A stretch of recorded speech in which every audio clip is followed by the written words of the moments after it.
Good evening, good evening, good evening, good evening, ladies and gentlemen. Good evening to the people here on Nevis, those in St. Kitts, those who are listening throughout the Caribbean region.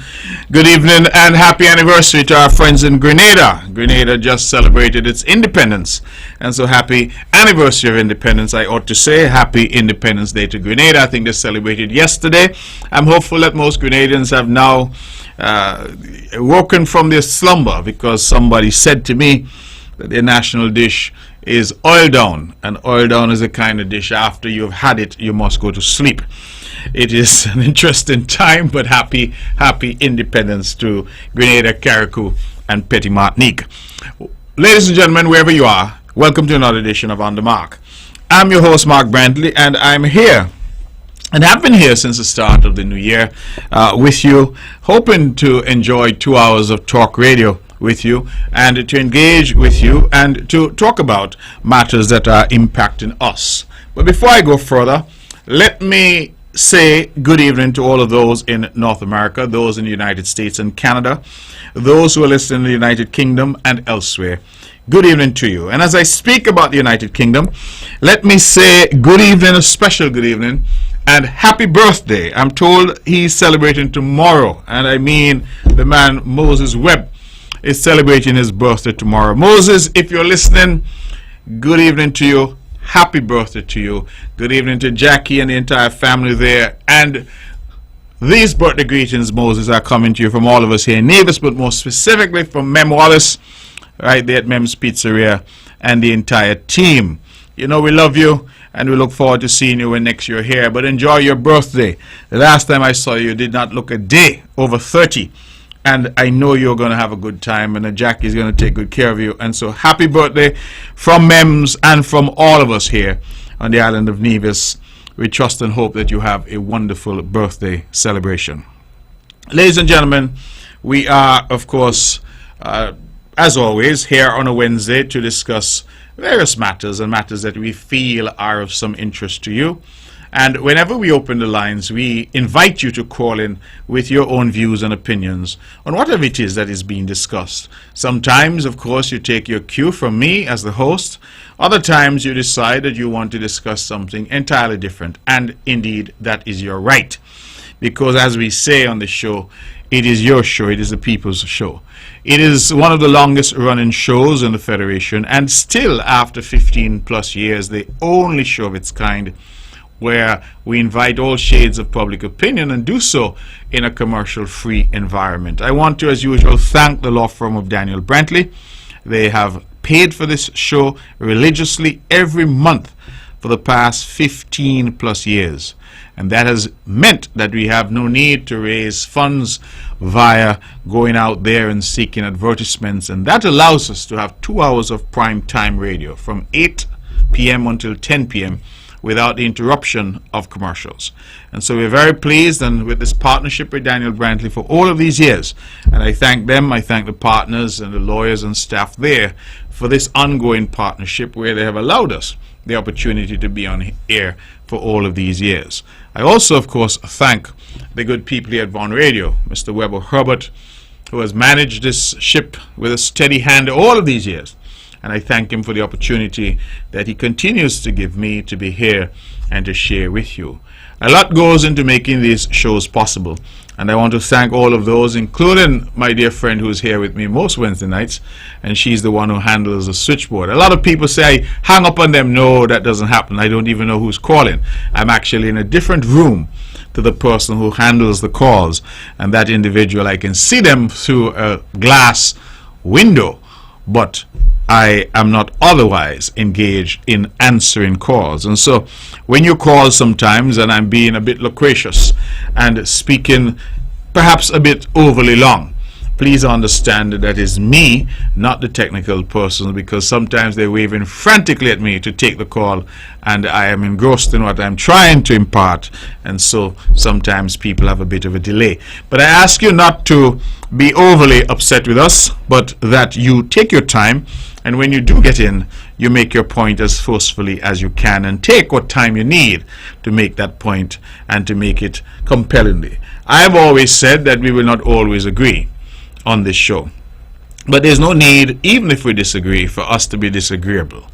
And so we invite all shades of opinion, but we also invite persons to be on good behavior, not to use this as a forum to attack individuals, not to use it as a forum to seek to attack anyone, but rather to state our views and opinions on matters. And sometimes those views and opinions are critical, to be sure, but I want us to focus on the ability that we have here on the island of Nevis and the wider Federation to communicate with each other.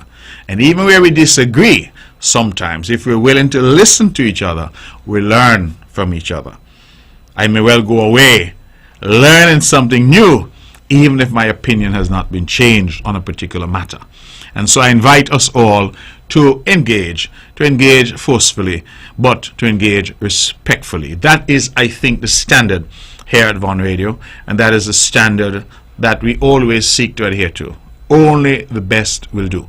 And that is what we seek to achieve here on this radio station, and what we have sought to achieve on the mark all these years. We don't always get it right, to be sure, and I'll be the first to put up my hand and admit that, but we always try. And we will keep trying. As I say, nothing beats a trial but a failure. Is that the way it goes? Something to that extent. We keep trying. So, ladies and gentlemen, welcome to the show. Now, a number of things have been happening on the island. I want to say, first of all, to the good people of Bath Village. Many have asked when the road works that were stopped for the Christmas season, when they will resume. I had expected that they would have resumed already, but on my way here I spoke to the minister, the Honorable Spencer Brand, and he assures me that the entire team should be back out on Monday. And so I look forward very much to those road works continuing. I have said to those living in Bath, I'm asking you to be patient with us. We are improving infrastructure that was not touched for, I'm told, over 50 years. We're putting in new water mains, new water connections, larger pipes, more modern pipes, but we are also improving the roadway, the carriageway, in a significant way. And so we're inviting you to be patient, notwithstanding the disruption and the difficulties in terms of dust and the like that many have endured. We're nevertheless asking for your patience, with the clear understanding as you look around Nevis that when Public Works does work, they do it well. And at the end of the day, we expect you to have a high quality road going through the byways and highways of Bath, as we really look after the metropolis of Bath, as indeed it deserves. And so we have improved people's fence lines, we have sought to improve people's walls and the like. Wherever we have touched your boundaries or touched your land, we have sought to compensate you by doing that. We recognize that not everyone got a wall, not everyone got their fence fixed, and most times it's because we did not touch your fence line. We did not take up any of your land. So there's no need, I think, for some people to have any anxiety about this. If your land was troubled, if your fence line was touched, if your boundaries were disturbed, then we seek to compensate you by, in fact, putting up some fencing for you. Otherwise, we do not provide fencing just so. We try to do it for persons who have been impacted by the upgrade in infrastructure. And so in Bath, I've already said to the young men especially, get ready, because when we restart, we will have construction activity. And as is our practice, once we have activity in any community, we allow individuals from that community to get a bite, as we say. We allow them to do the walls, we allow them to do drainage, and I have said to the minister and to the cabinet that just as we did in Brownhill and as we did in Butlers and as we did in Hanley's Road, we're doing the same in Bath Village. And we will ensure that the artisans in Bath, the masons, the workers in Bath, that they have that opportunity to earn by doing some of that construction activity. They must get the preference because it's in their community, and that has been our policy throughout the island. And so we expect that that will continue, and so I've asked the youngsters to get themselves ready. I have said to the minister that there's some roads in Bath that we need to be able to finish, not only the main road, but places like what they call that there, Jericho, I think, Jericho Road and the areas, so that when we're done, the entire Bath village in terms of its infrastructure will certainly be lifted. And that is what we are seeking to do, to improve the infrastructure, to improve people's properties. And what that does, it enhances the value of people's properties. It enhances the community in a significant way with better infrastructure. And I'm just asking the people of Bath and the drivers who will go through that once these roads are beautiful and paved and smooth as a baby's bottom, that you drive carefully and that there be no vehicular accidents in Bath. And so certainly we look forward to that, and I certainly would very much like to be able in the fullness of time to have the opportunity to be there and to enjoy with the people of Bath Village the new infrastructure that is being built out there. You know, there's always the mantra that nothing is happening and the island is dead and all of that, and we hear that. And having been in opposition myself many years ago, I understand that that is sometimes the approach that opposition parties take. But I believe the proof of the pudding is in the eating, and we are seeking to do our very best to build out the infrastructure on the island of Nevis, taking it a piece at a time. We are currently doing the Island Main Road. In fact, someone spoke to me and said they were here in Nevis and it looks as if the entire island is under construction. I apologized to them for any inconvenience, but I said yes, in a very real way, the island is under construction. And when we see equipment moving, we see trucks moving, we see asphalt laying, we see construction, we know that we're building Nevis. And as I love to say, we're building it by us and for us. Most of the people involved in these road projects are in fact our own people, using our own trucks, our own equipment, and that I think is a matter that we ought to be proud of.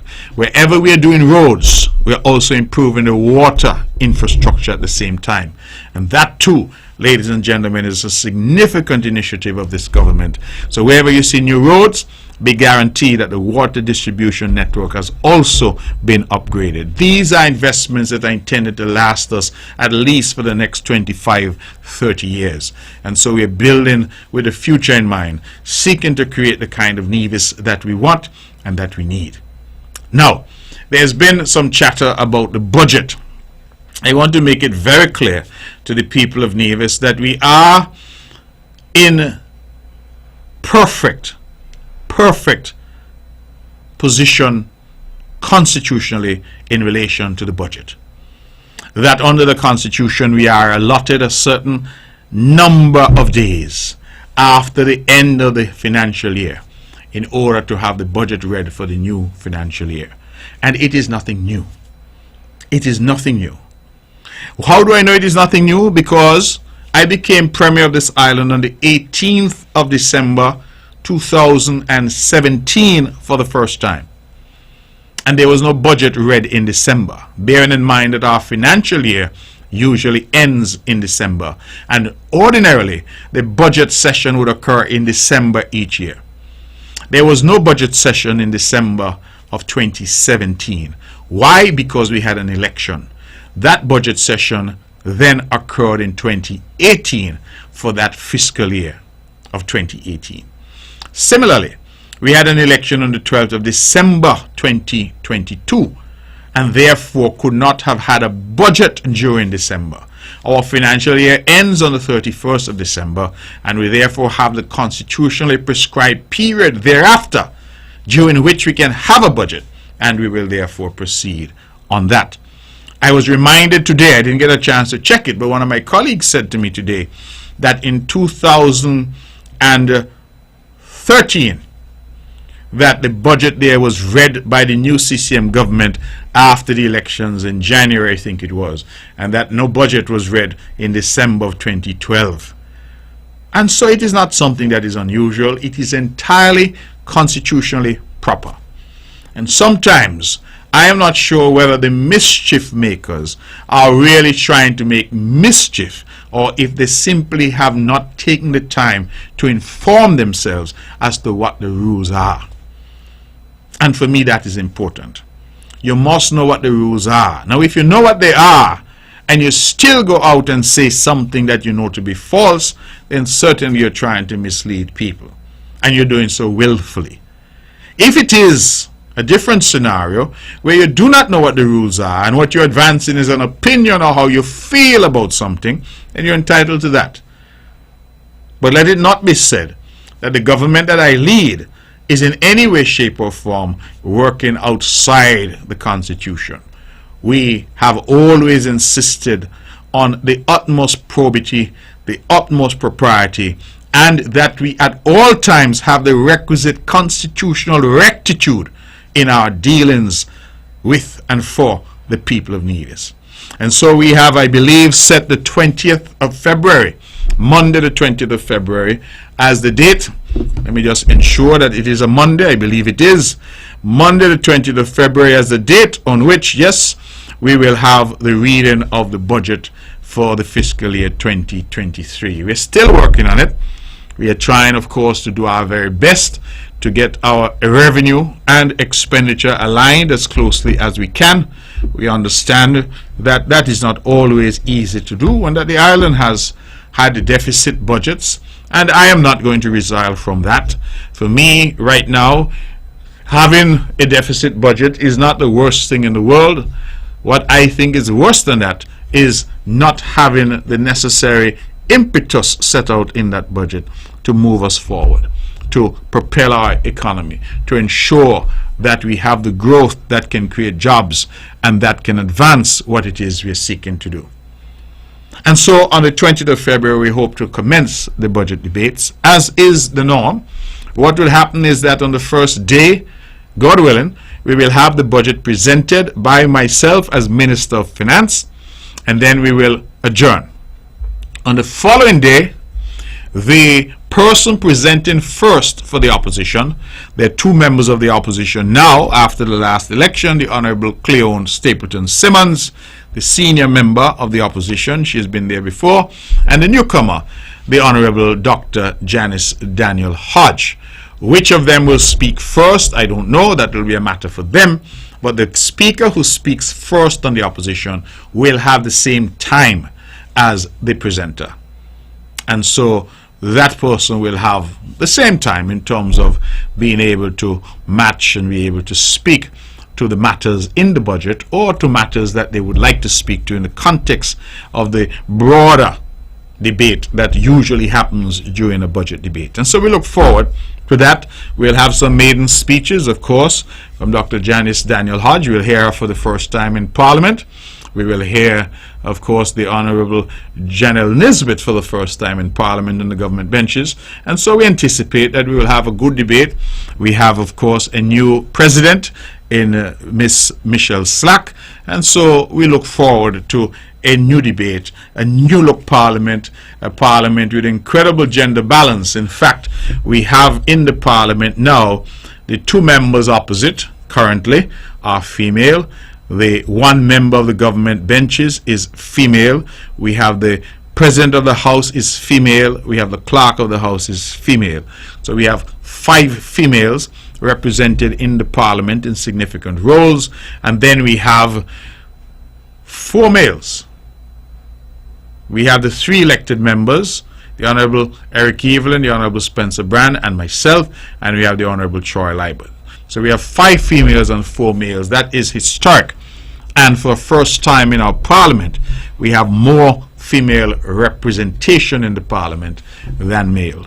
And so as we talk about empowering women, as we talk about gender and gender equality, we see that we have taken deliberate policy steps to ensure that women are at the highest decision-making bodies. And what could be more important than the parliament of any country, the parliament of the island of Nevis? That is where laws are made. That's where policy prescriptions become law. And so we realize that that parliament currently, as constituted, has a majority of women represented. And I believe that is a good thing. It demonstrates what I have always said, that this government that I'm privileged to lead and this CCM party that I'm privileged to lead at this point in our history has always had an inclusive approach to women. And that women have always been part and parcel, including the first elected woman, the Honorable Jean Harris, who served with distinction, to, of course, women who have served in the cabinet. We had the Honorable Hazel Brandy Williams, who was selected by the Honorable Vance Amory and then given another opportunity to serve by me as Premier. And now we have the Honorable Janelle Nisbet being given that opportunity as not just a woman, but a young woman. And the Honorable Michelle Slack, who now sits as President of the House, again bringing a fresh face, someone who is not unaccustomed to Parliament. She was a youth parliamentarian, but certainly bringing that fresh face. We have Myra Williams, who continues as the clerk, and then we have the two new elected opposition members, one who's returned, the Honorable Cleon Stapleton Simmons, and of course the newcomer, the Honorable Janice Daniel Hodge. And so we have now a Parliament with, I think, a perfect balance of individuals, and we look forward to more women and also more men, including young people, getting involved in the political process and being given the opportunity to serve at the highest levels. And so I'm quite proud of that achievement. We have demonstrated, not just in words, not just giving lip service, we have demonstrated that in Nevis, women are being given an equal opportunity to excel, to do well, and to make their contribution. And I think our island and our country is the better for it. And so that, for me, is a good thing. I reflected, I was in St. Kitts for the formal swearing-in, the ceremony that they had for our new Governor General, Her Excellency Dame Marcella Liebert. And I smiled because it was revealed that St. Kitts Nevis has had a number of governors general, I think 5 to be precise. We had Sir Clement Arundel, if I can name them. We had Sir Cuthbert Sebastian. We had then Sir Lawrence. What was Mr. Lawrence's for? Sir, I'm running into a roadblock here in terms of his first name, but certainly Sir Lawrence was the 3rd, and then we had, of course, Sir Tapley Seaton, number 4. Sir Edmund Lawrence, forgive me, it has come back to me. So, Sir Clement Arundel, 1st after independence, Sir Cuthbert Sebastian, 2nd, Sir Edmund Lawrence, 3rd, Sir Tapley Seaton, 4th, and now Dame Marcella Liebert, the first woman creating history. And let me commend Dr. Drew and his government for their role, because they've empowered other women in terms of women senators. They have a woman who has won her seat, the Honorable Marsha Henderson. They have also sought to put in place a female Speaker of the House. And so they have empowered women, and I give them kudos for that. But I smiled when I was at the ceremony, because whilst there was much deserved praise for the government there federally in having the first woman Governor General, I reflected that in Nevis we have had females as the Deputy Governor General for Nevis for some time. If my memory serves, we would have had, of course, Her Honor Marjorie Morton, who served, and then we now have Her Honor Hyelita Liebert, who also is serving and doing so with distinction. And so we have had a strong tradition in Nevis of the highest office in Nevis being held by women. And again, I am proud of that achievement, and I believe that we continue to demonstrate the right attitude that every single division ought to be given an opportunity to make a contribution to the development of our island, notwithstanding their gender and notwithstanding any other thing. They are from us, they are of us, and they must be given an opportunity to contribute to their own development and to the development of our island. And so I'm very proud of that record, not just a record of talk, but a record of accomplishment in relation to empowering women and ensuring that we have gender parity on the island of Nevis. And I think on that we ought to be justly proud. Now, ladies and gentlemen, I have mentioned the budget that will occur on the 20th, and we will of course have a discussion as to the direction of the island for the next year. We are seeing a very robust tourism season thus far. The numbers are not yet in, but it appears as if we are breaking some records in terms of where we would have been. Naturally, we're still in a steep recovery from the COVID-19 pandemic, where the island and its economy were brought to its knees. But we have never despaired, and we continue to focus on building out this economy and creating jobs.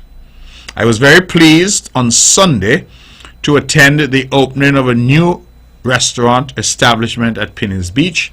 It is called Zanzi, Z-A-N-Z-Z-I, and Zanzi is a new establishment. It is new investment that has come to Nevis, and these are individuals who operate on St. Kitts, who have seen the potential and have taken that leap of faith because they see what the government is doing, they see the environment that we're seeking to create, and have come out and invested in a new spot there on the beach at Penny's. Now, I am inviting our people to enjoy all that is being offered at Penny's.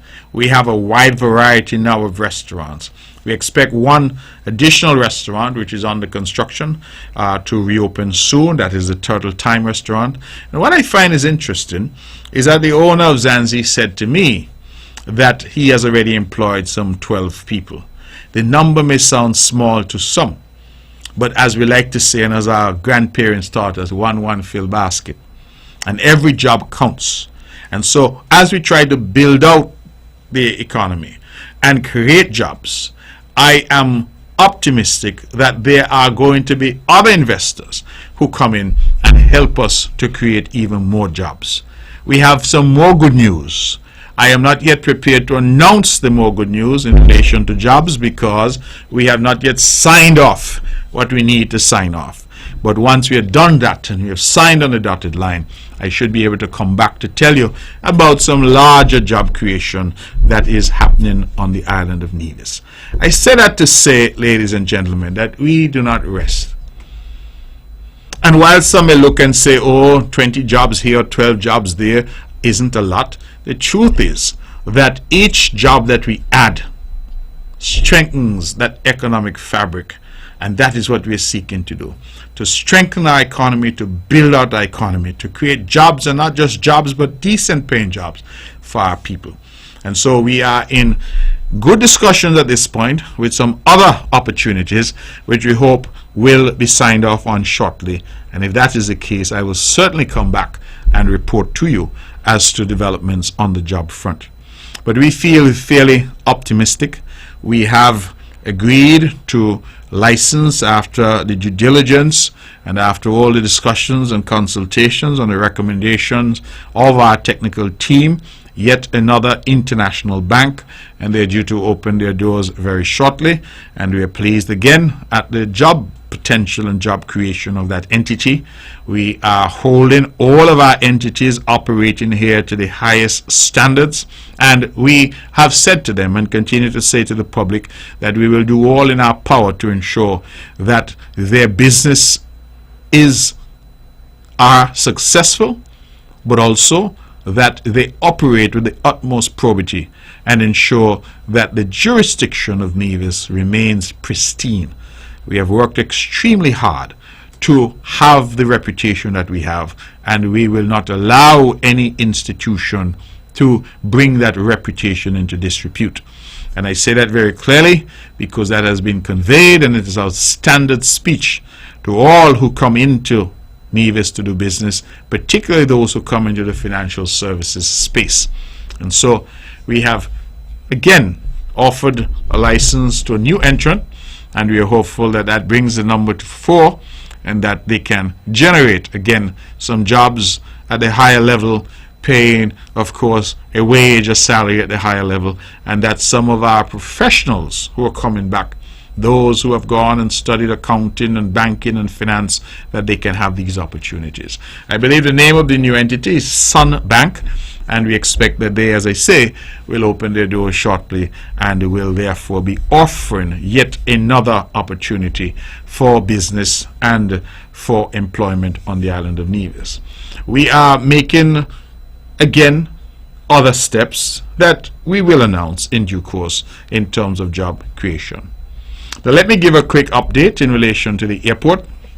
The airport, as we know, has been talked about quite a bit. We are finalizing negotiations, and I have said that I will come, and we intend to have some public consultations and discussions with stakeholders and the island of Nevis generally, but we will announce those in due course. We have selected some consultants who are assisting us. We have looked at contractors who have been assisting us. We have financing that's in place that we are seeking to finalize the terms, and once we have done, in fact we have a draft agreement that is with our legal department, and once we are done we'll be in a much better position to come to the public and to advise. The intention, as we have indicated thus far, of course this is subject to the final approval of the cabinet, but the intention is to build out the existing infrastructure, to strengthen the runway that is there, to lengthen the runway. We are hopeful that we can get at least another 1,500 feet, which will take us to about 5,500 feet of runway. We will see whether or not that is possible based on the technical advice, but that is our desire. We are going to have the facility now for a hangar. We are going to have additional parking, and we are going to have the capacity to sell fuel. We're going to upgrade all the lighting, and of course the entire infrastructure there at the airport will be upgraded to the first world standards. And there's, ladies and gentlemen, it is our desire and our hope that with this incredible investment in that airport, we will then be able to do a number of things. We'll be able, one, to attract most of the private jets in the world to come and land and park and stay right here in Nevis. We'll be able to accommodate the jets that are being used by American Eagle and what do they call them, the regional jets that are employed that fly within the United States, but what we also see that equipment being used to go to places like Miami to Anguilla, and we can accommodate that with the length that we're talking about. The idea really is to ensure that we acquire some lands in the area. We are in discussions with landowners, and we are hopeful that landowners will see the value in making the necessary lands available so that we can do this, because this infrastructure is really, again, an investment for the next 30 or 40 years in the island of Nevis. We are investing today that long after we are gone, the island will still have the necessary building blocks for its continued growth and development. And so that is what we are hoping to do, a wholesale upgrade of the Vance Amory International Airport, and to create now a facility that can attract the kind of traffic that we would desire. We are being told that the build out is likely to be about 2 years. I think that's optimistic, but certainly by 2025, the end of 2025, we are hoping to have flights coming here direct from Miami where necessary, and also private jets coming in from around the world. They'll be able to fuel up here and to do the necessary here, and not to, of course, rule out the fact that in St. Kitts has become our major gateway. Just today we were in the Parliament in St. Kitts, and on the way back to Nevis, there at Reggae Beach, you didn't want to see the buses and the people. We had, I believe, 4 of the water taxis backed up, picking up people one by one, filling up and bringing those people to Nevis. That's a good sign, a very good sign. And as we talk about the water taxi, let me update that we have finally signed and paid a deposit for the acquisition of some 9.19 acres of land from the Yarwood family. We have bought that land from them there at the water taxi facility, and we're going to use that land in large measure to create parking and to relieve the congestion that we've had there. I want to publicly thank the Honorable Alexis Jeffers. I always say, publicly and privately, even in the cabinet, when we want something done, we put it in the hands of Alexis Jeffers. Alexis was the one who negotiated this deal with the Yarwood family and ultimately got that deal finalized for the benefit of the people of Nevis. It was the Honorable Eric Evelyn, based on the timing, because of course Alexis Jeffers did not succeed on the 12th of December in the elections, And so the Honorable Eric Evelyn was the one who took it across the line. But those negotiations were done by the Honorable Alexis Jeffers, and I thank him for that. I thank the Honorable Eric Evelyn for taking it across the line, and certainly I want to thank our legal advisor, Helen Lewis, because she persevered and got this done. Let me also, since I'm thank, of course, the Yarwood family, because they were quite forthcoming and they sat with us and ensured that we can get this land and at a price that we thought was not entirely unreasonable, and we were able to acquire this land and hope that we are going to now immediately start to do the necessary clearing. We have a design already.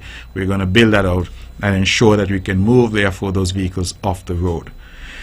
I said that somebody said that Nevis was under construction. The truth is that we're doing that rest of the Island Main Road, running from Cliff Dwellers all the way to the entrance to Mount Nevis Hotel, there by Cottle Church entrance, and then we pick up again as we pass the airport and we go towards ex-petrol gas station in that direction. Now the reason why you would realize there's a gap is because we always knew that we would be doing the airport project, and therefore did not want to spend money to fix that road that goes from the gap there to take you to Mount Nevis, roundabout to Newcastle, the entrance there by Khaki Shop. We decided that we could leave that area for now because we needed to see how the design would work out, and we expect that there has and will have to be some road realignment. And so we decided not to waste resources on doing that now, but to spend the money to do it after we have the final design on the airport. And so that is what we are seeking to do, and we hope to build that out in due course. And so we're asking for motorists and your patience. You would realize that we're doing some drainage in the Wally area, which is prone to flooding. We are lifting the road in some areas. We are lowering the hill there, Hurricane Hill, where there's that Island Main Road. We used to have a hump in the road, if you will, and one was not able to see the oncoming traffic. We've leveled that, and so we expect that that will lead to safer navigation for all of our road users. We want to thank Surrey Paving. They've been on the job, and every time I go there, which is about once a week, I see massive movement, and so I want to thank them with the speed and alacrity with which they have been performing. Let me, as I continue to talk about the build out of the island's infrastructure, let me also mention the fact that the expansion at Pinnies, the second phase, if you want to call it, of the Pinnies Park project is in full swing. That will involve drainage, that will involve a boardwalk, that will involve landscaping, that will involve bathrooms and bathroom and changing facilities for guests.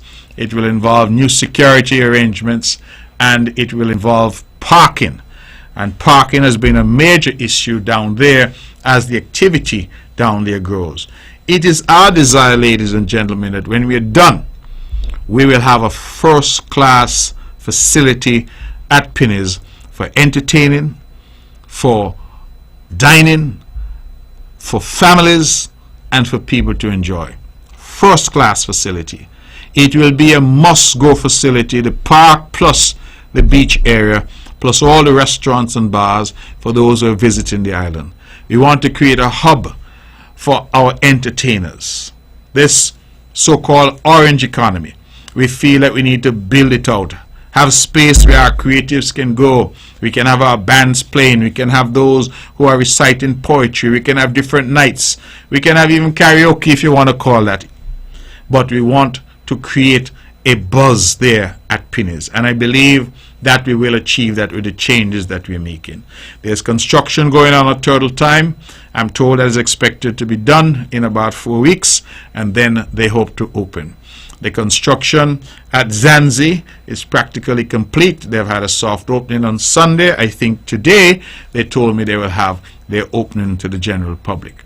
We have Chevy's that has spruced up his premises there, and we are of course wishing Chevy all the very best as well. We have Sunshine's who has spruced up his property. We have Weekends, we have Lime, we have Double Deuce, and those will be the restaurants and bars that are on that stretch of beach. And so we are very much looking forward to ensuring that we have a first-class facility, a must-go area when we are in Nevis, for drinking and liming, for eating, and to offer a wide variety of options there in terms of food, in terms of decor, in terms of vibe. And so that is what we're seeking to do and to build out. And we're going to have parking. We're going to have parking in substantial areas and parking lots that will be clearly constructed and defined. We will have proper lighting in the area, and of course we will have proper security, both surveillance in terms of our CCTV coverage and also of course security officers. We are in addition building out our lifeguard facilities there, and so we will shortly have lifeguard, what do you call them now, the lifeguard stations that you see on beaches around the world. We had started that. We ran into some difficulty with some dispute about land ownership, but we're not going to let that delay us. We are going to create the necessary environment down there so that beach users will have access to trained lifeguards. And while I'm at it, let me commend Tesson Dannett and the team, who have also been doing an excellent job on the beach since we took that decision some years ago to establish lifeguards at Pinnis Beach. And so we want to commend them for the effort that they've been engaged in thus far. So for me, that project is a critical project. Let me go on record again to thank the government and people of the Republic of China, Taiwan, who have thus far funded not only the Malcolm Guichard Recreational Park, but are now funding the second phase as well. And when we are done, we expect to have a first-class facility there at Pinnis for the enjoyment of us all.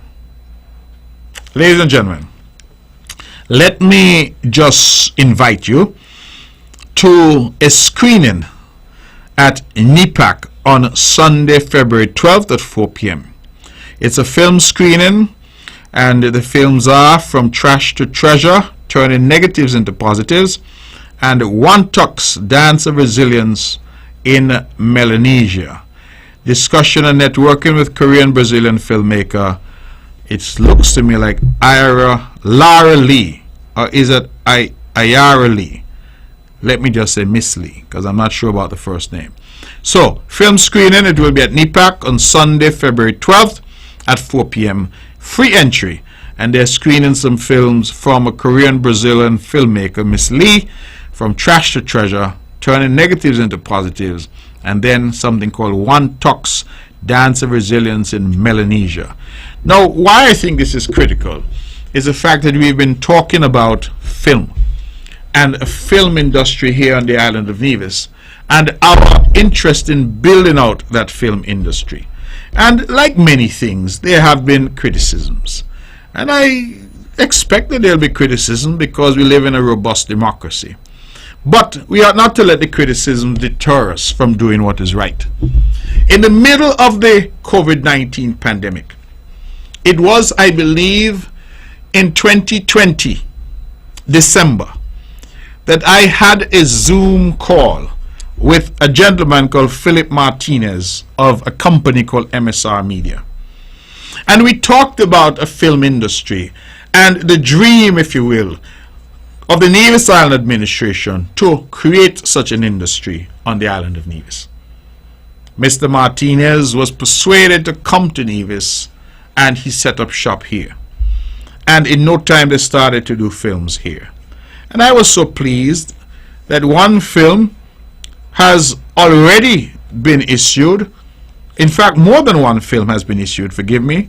But I was pleased to get the news yesterday that the very first film that was filmed here, something called, I will get that to you now, 1 year off, that film was in fact released yesterday on Amazon Prime. And so if you are a subscriber to Amazon Prime, you can actually now see 1 year off the very first film that was shot on location here on the island of Nevis by MSR Media, was released yesterday on Amazon Prime by Lionsgate, which bought the film for the US market.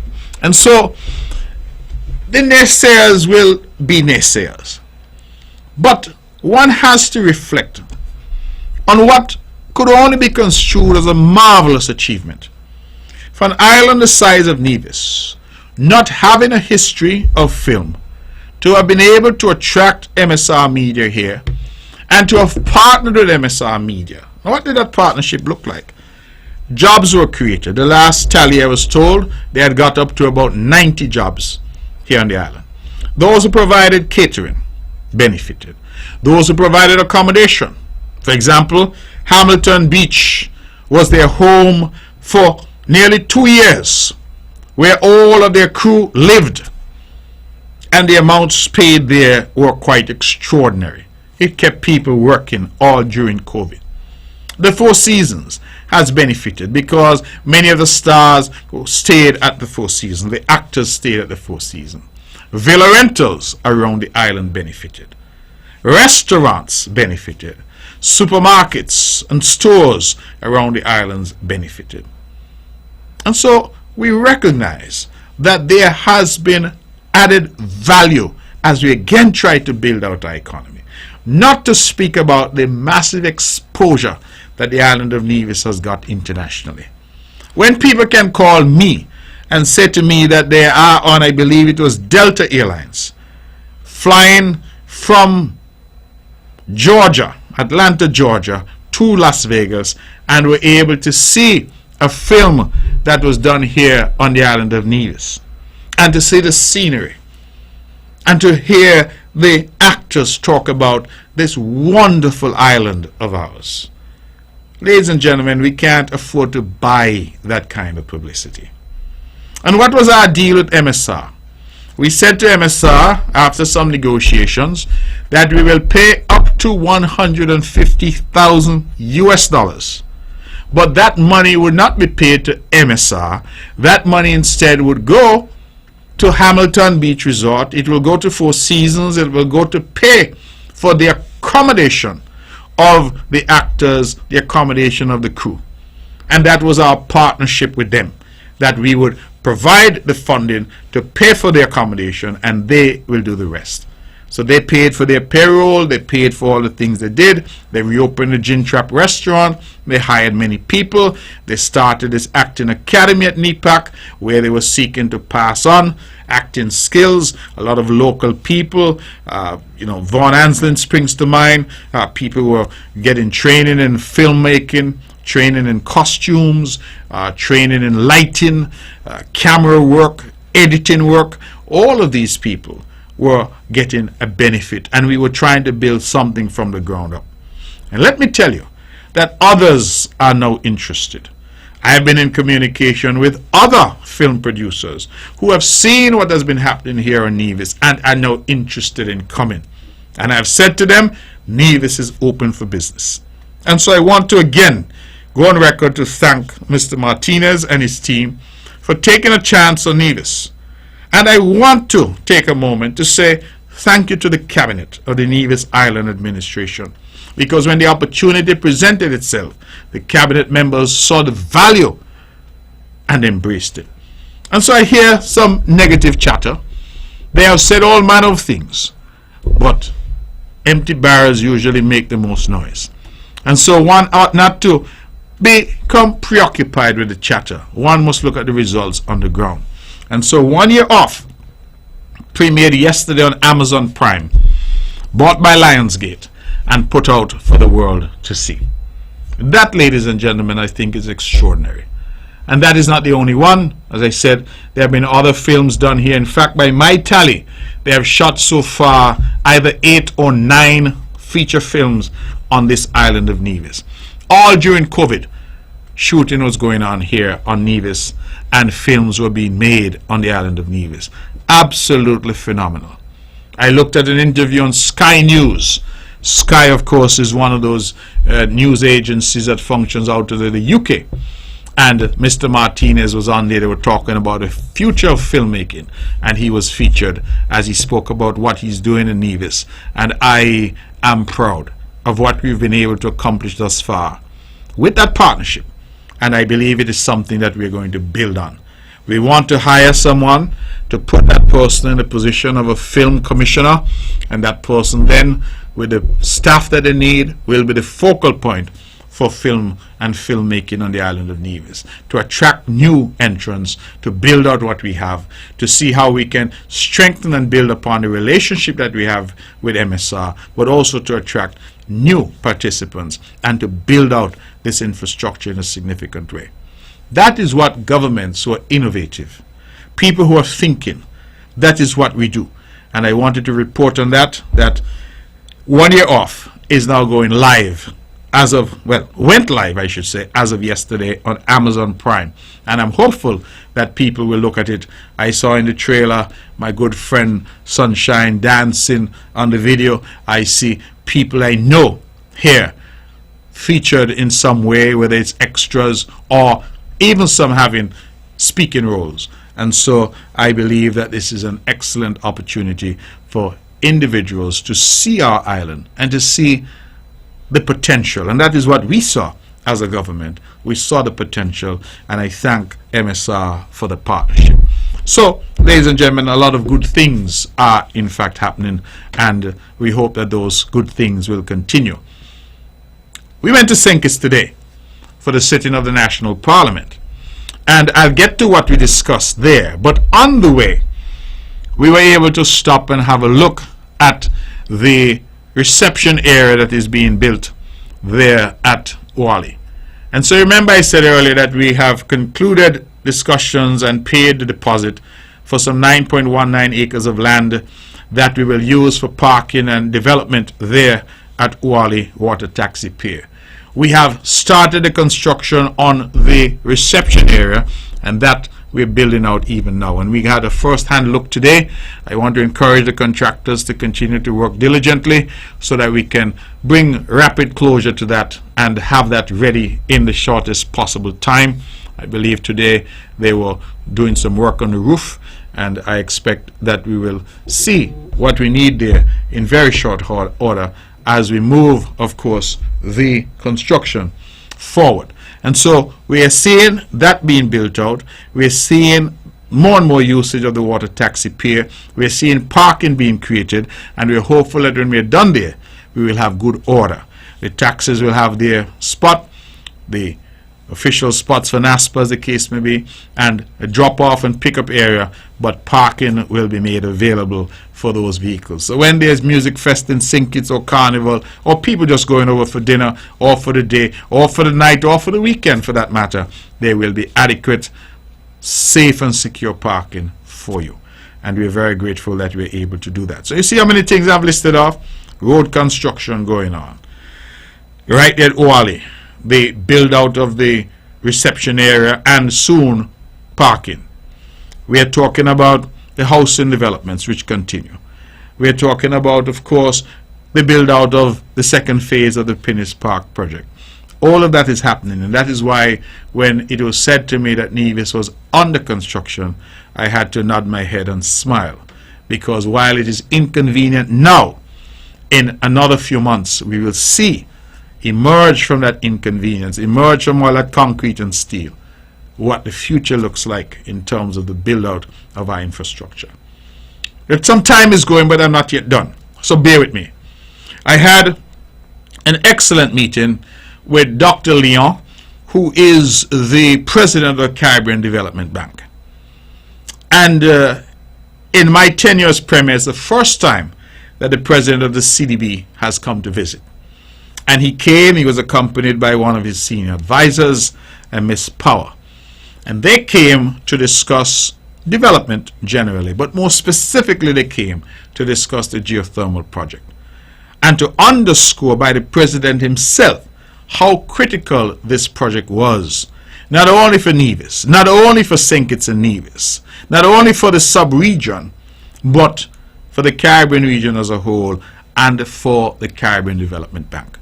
That this geothermal project in Nevis had, if you will, almost become a poster child for renewable energy projects in our region, and that they were committed to it, and there was the goodwill, the commitment to ensure that this project was brought to fruition.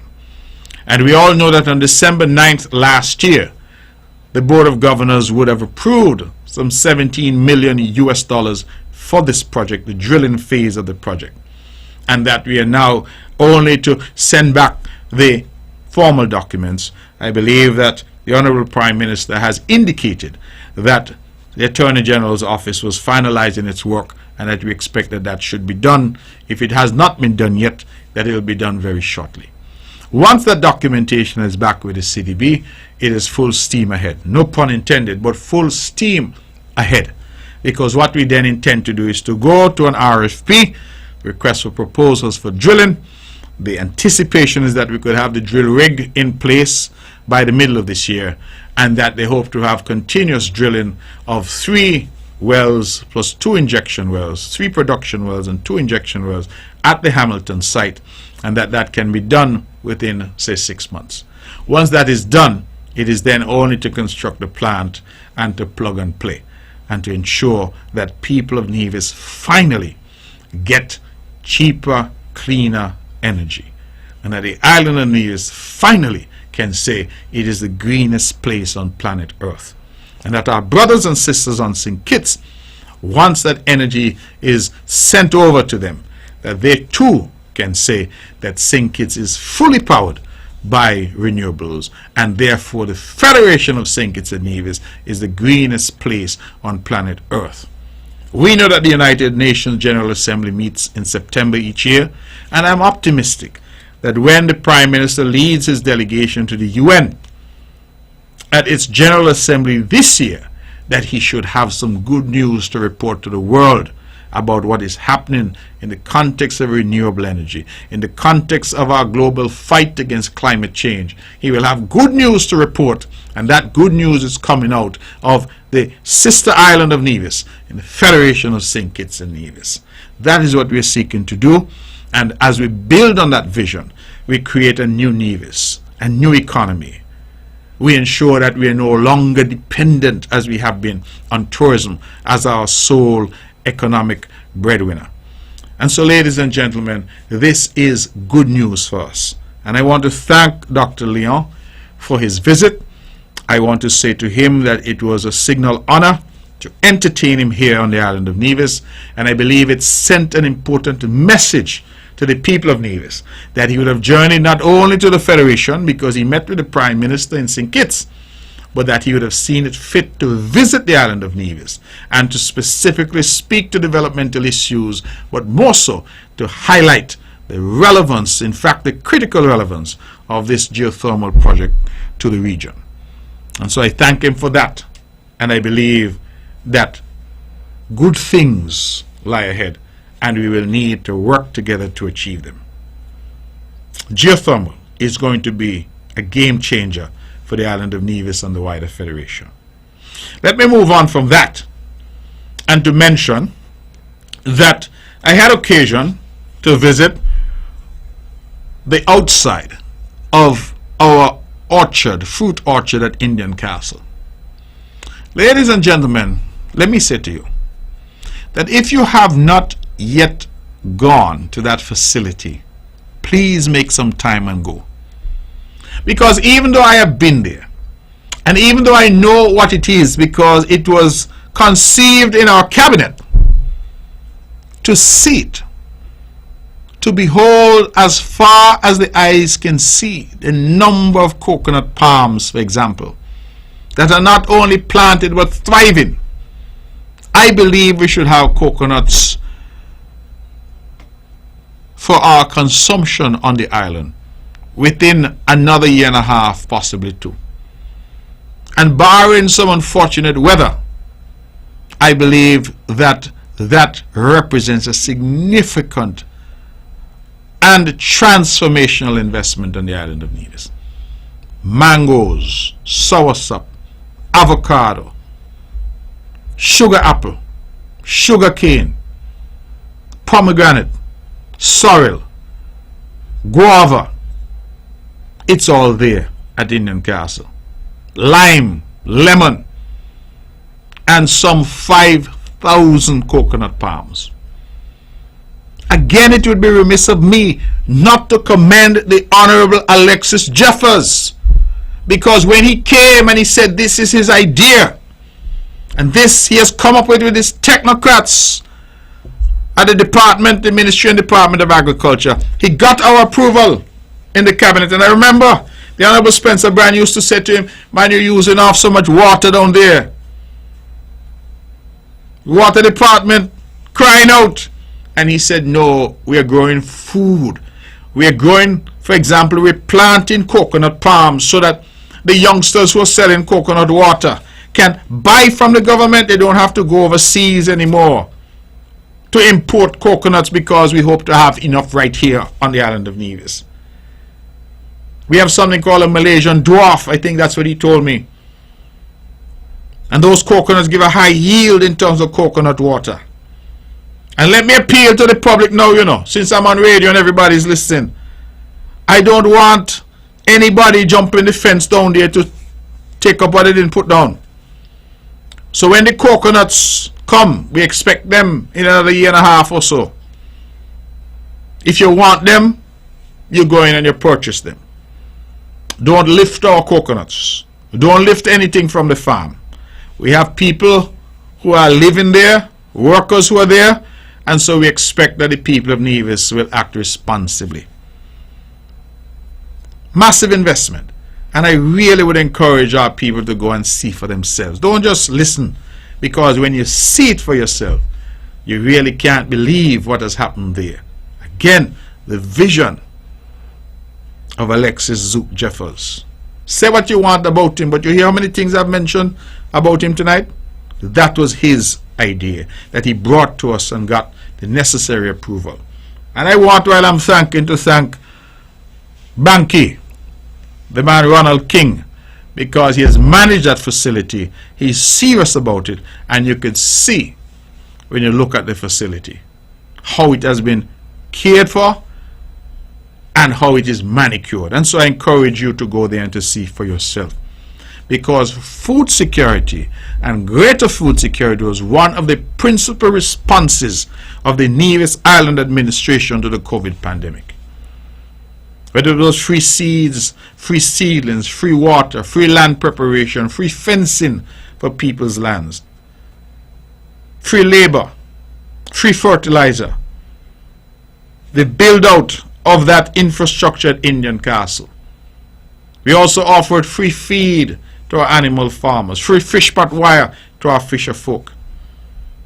All of this during the pandemic to say we must do more to feed ourselves, and we must move from food security to food sovereignty. That's the language we're using in Nevis now, food sovereignty. That we must have import substitution so that we stop eating all of this imported food. We don't even know what it contains.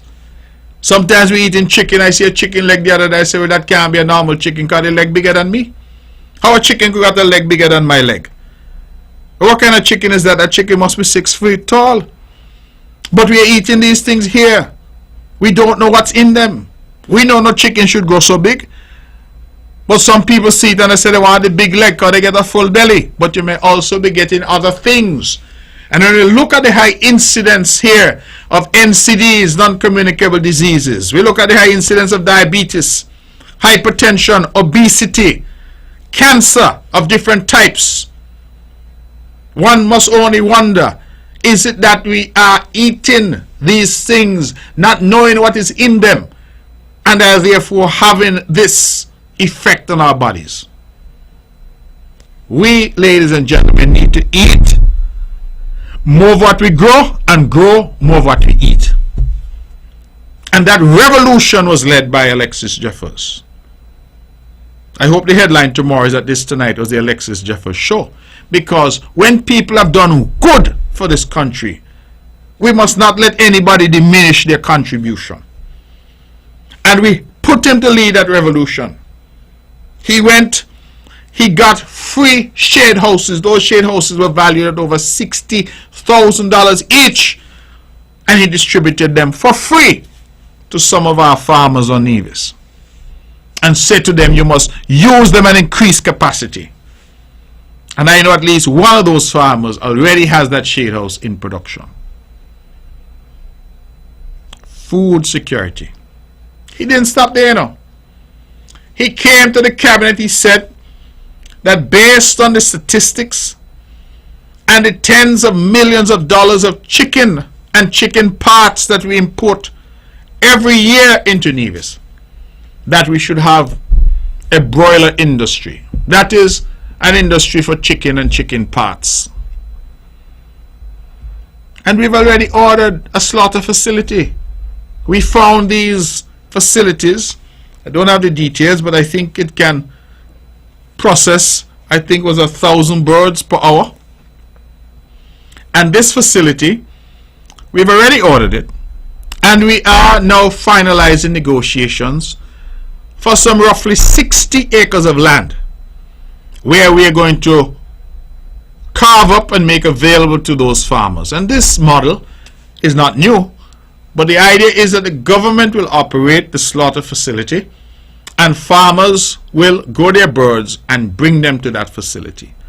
And we've already had tremendous interest, particularly from young people who have said to us that they want to invest.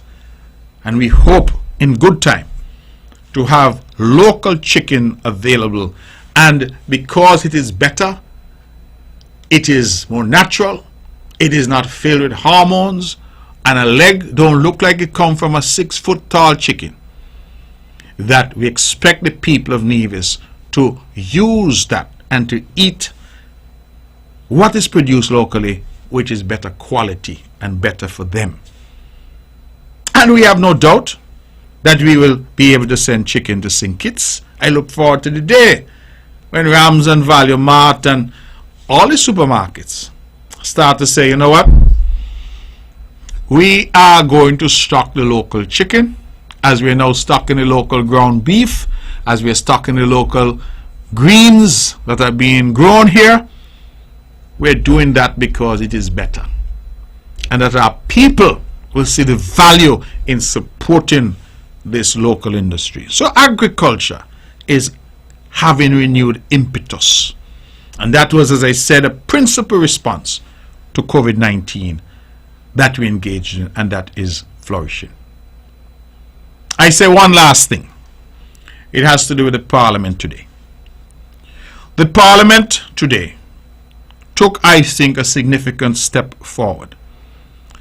And the Parliament was simple. There was an amendment to the Rehabilitation of Offenders Act to say that if you had had a conviction, a criminal conviction, for the possession of marijuana, cannabis, ganja, sensimilia, herb, whatever you want to call it, if you have had a conviction for growing, cultivating small quantities, they said up to 5 trees, and your sentence on conviction was 3 years or less, you can have your conviction expunged.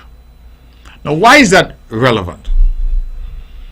That is relevant because we had, under the previous government, passed legislation to allow your record to be expunged if you had a conviction for possession.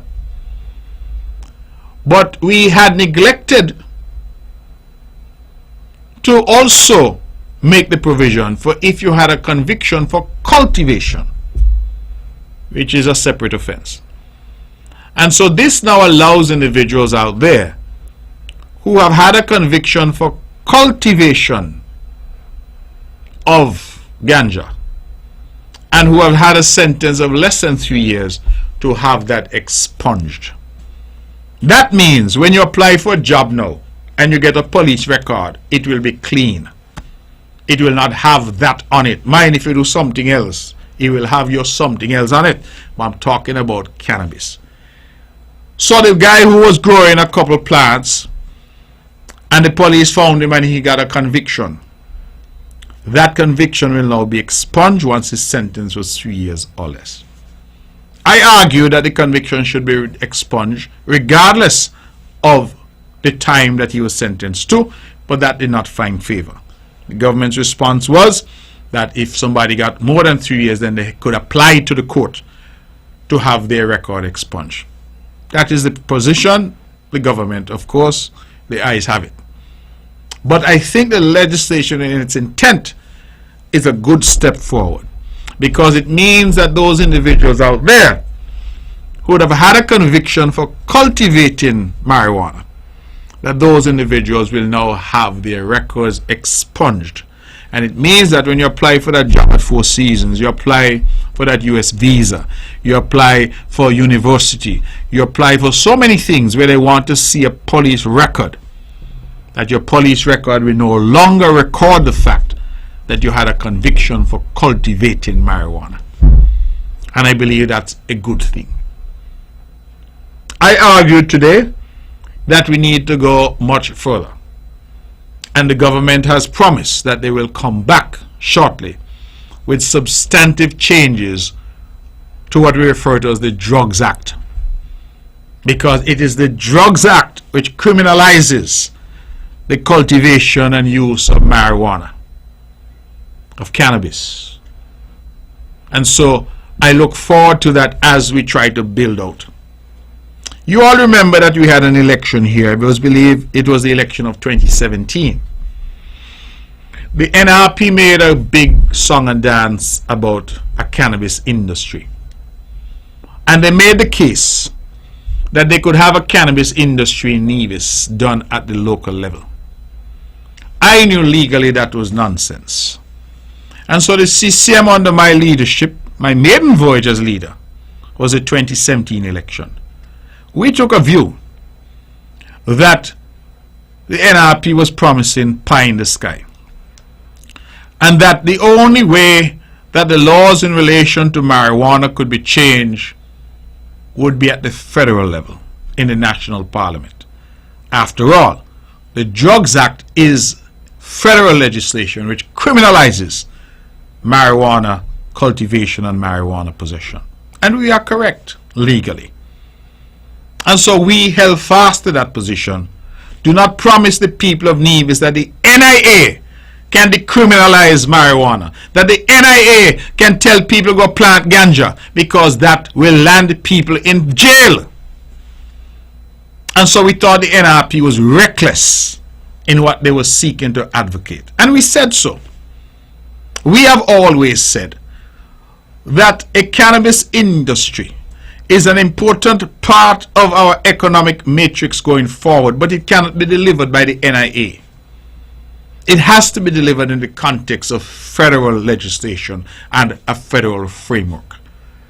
And that is why, when I was at the national level in government, we started the process. The process was painfully slow, in my view. And in the cabinet, I advocated very strongly that we had to speed up, or we would get left behind, because we saw Antigua and St. Vincent and Jamaica and what they were doing. We saw Canada. We saw all these states in the United States, what they were doing. And so I thought that if we did not speed up our process, get involved, that we would get left behind. Unfortunately, we did not move at the pace that I would have liked. A new government is now in place, and they say that they are prepared to move at a faster clip. And once they bring it, I will support it, because I feel that all the arguments about justice and doing justice to a group, particularly Rastafarians, who have suffered inordinately because of their sacrament, cannabis, sativa, marijuana, herb, that they need redress.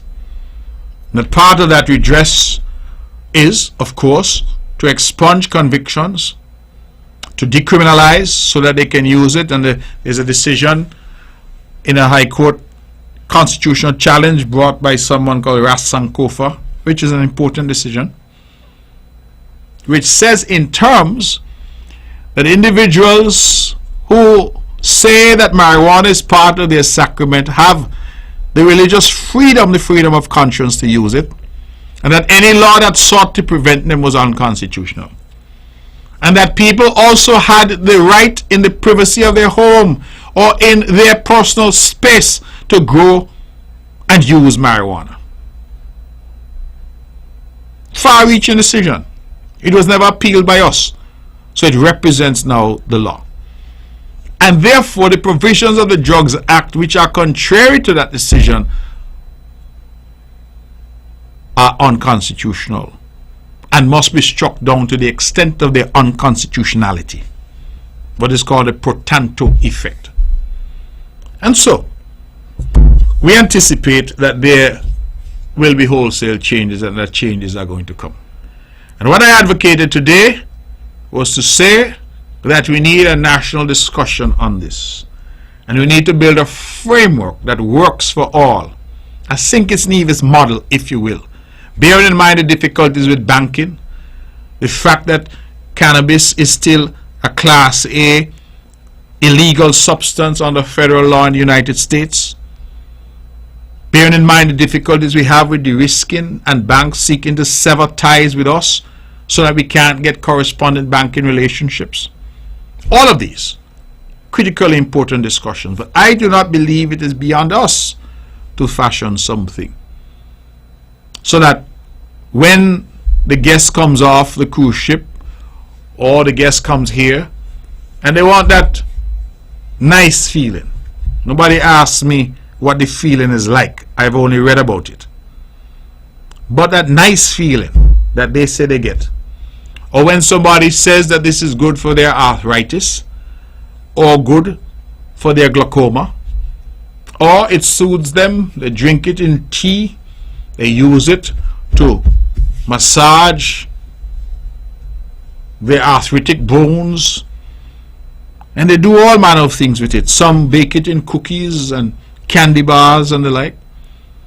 But we have to recognize that there is now a moving away from what was and a new thinking that has taken hold, and that the norms that existed when I was a boy, and Vicky of blessed memory said, if I even smell weed on you, there's problems in here.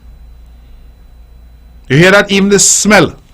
So I used to pass, and when I see the Rasta man them in Brownhill smoking, I try to go far on the other side, because if I go home and she even get a whiff, I'm in trouble. But I think that has changed. But I want to warn our people, especially our young people, that doing anything to excess, even eating, there's some sin called gluttony, is bad for you. And a lot of people seem to want to go to sleep smoking weed. They wake in the morning, that's the first thing they do, smoke weed. They go on the job, they take a break, they smoke weed.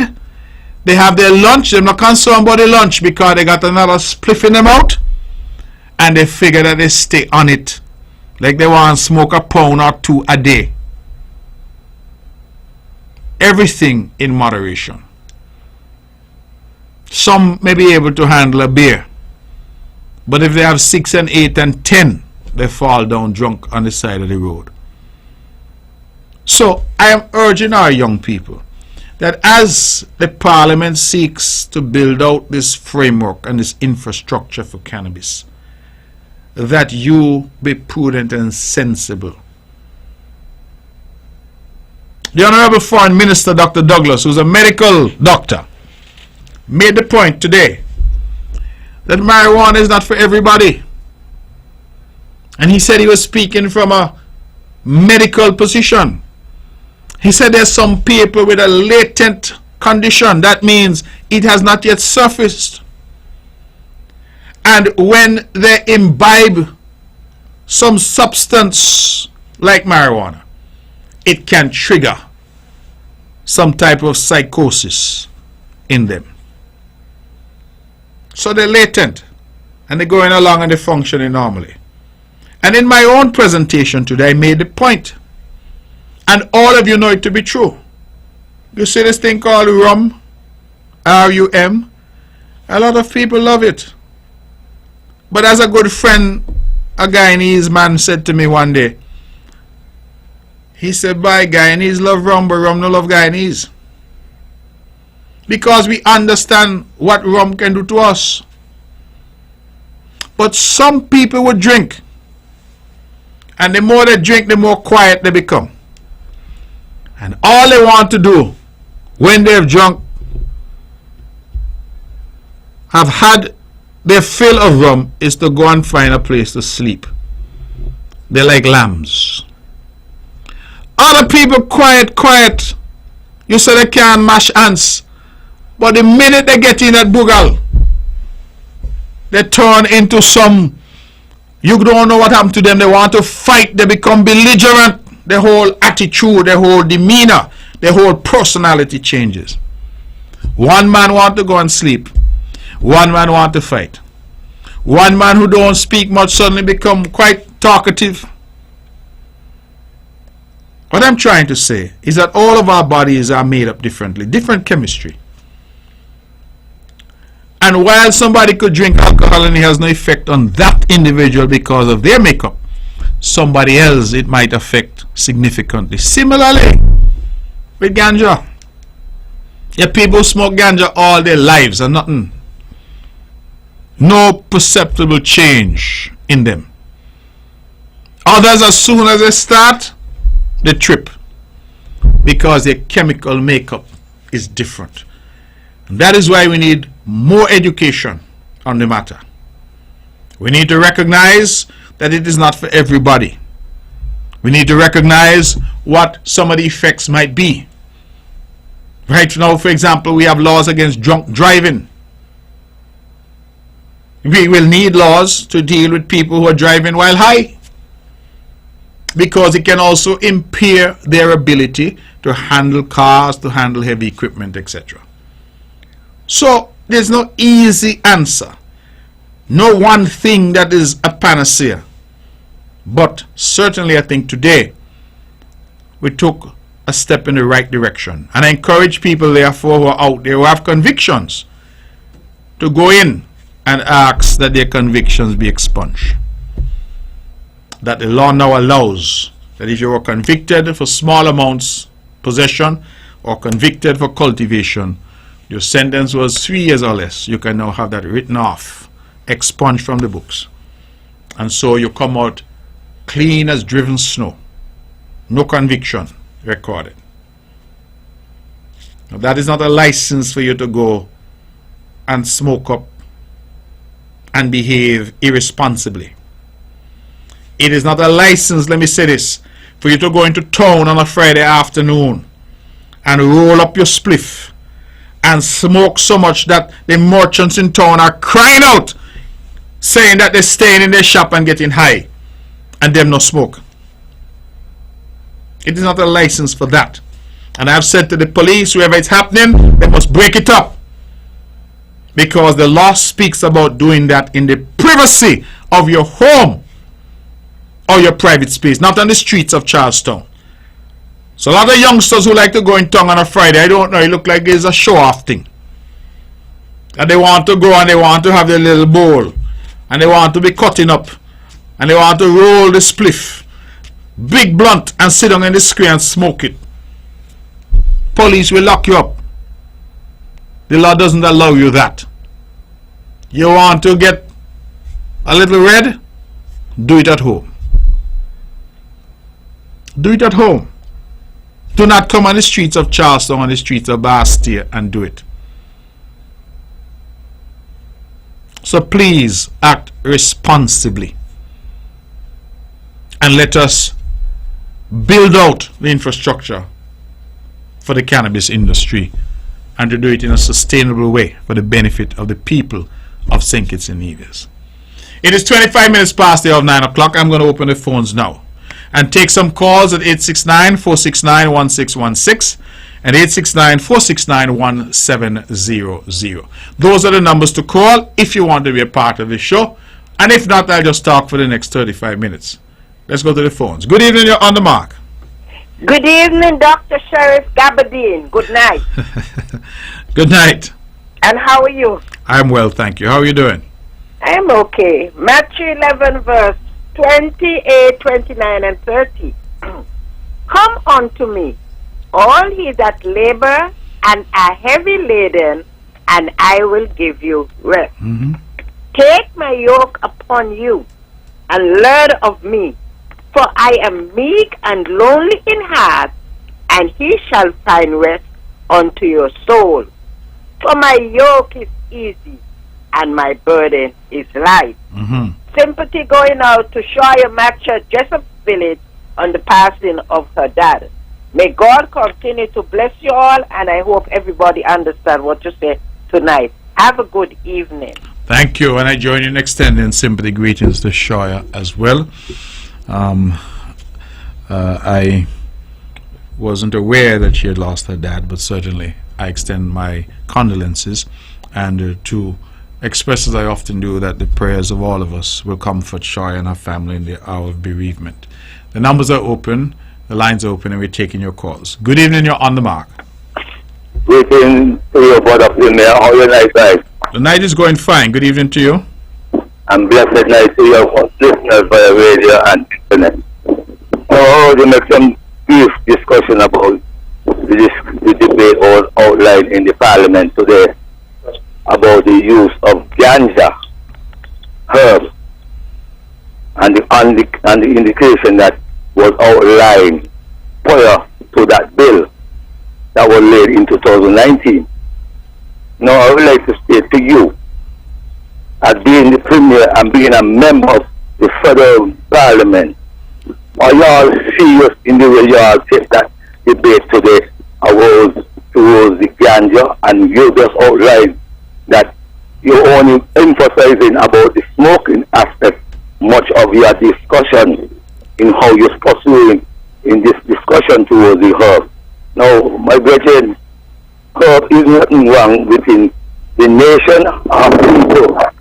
It's in the society that you are upholding because you are want to uphold a structure of unconstitutional laws that still violating human rights on here. And it's time now, like how you stated, that we have a discussion because the commission that you are formulated under, you are what, with the Prime Minister of Timothy Harris, and I know that we said to you all do private education, public education, and up to now, I realize you're making them effort. No, but before, making them effort, looking for safety net for your friends and partners out there. But we ain't looking that kind of context, we want to make sure all people understand the use of ganja around here. You can't just look at the smoking aspect alone because it's not a drug. The Almighty make this year, how come a man like these people who say they got intellect could create a license and a law against the herb? You have to be sick people around here. You have a blessed night, my brethren. Blessed love. All right. Thank you very much for your contribution. Let us stick with the telephone and take some more calls at 869-469-1616 and 869-469-1700. I believe, caller, that I individually have done some work in trying to have that discussion. I am perhaps one of the few radio show hosts who have often had here in the studio with me Rastafarians who have spoken. We have not always agreed. We have had discussions about marijuana, the herb, sensimilla, whatever you want to call it. And we have used that cut and thrust of debate to have that discussion and that ventilation. Now, it is true, as I said, that in my view, the government of which I was a part, that we were slow to act. It was something that frustrated me.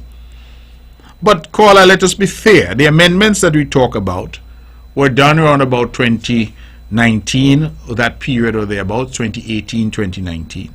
We then had 2 years of COVID when, frankly, marijuana was not on the agenda because we had a crisis on our hands and we were focused on saving lives. Now that we are working our way out of the crisis that was COVID-19, we're now looking again afresh at some of these ideas and saying that it is now time to build them out. And the new administration federal administration appears to be willing to do so, and that is what we are speaking to. We need education. We need to be able to say to our people that the use cannot become abuse, and that they need to respect the rights of others. Because you, caller, might be a smoker.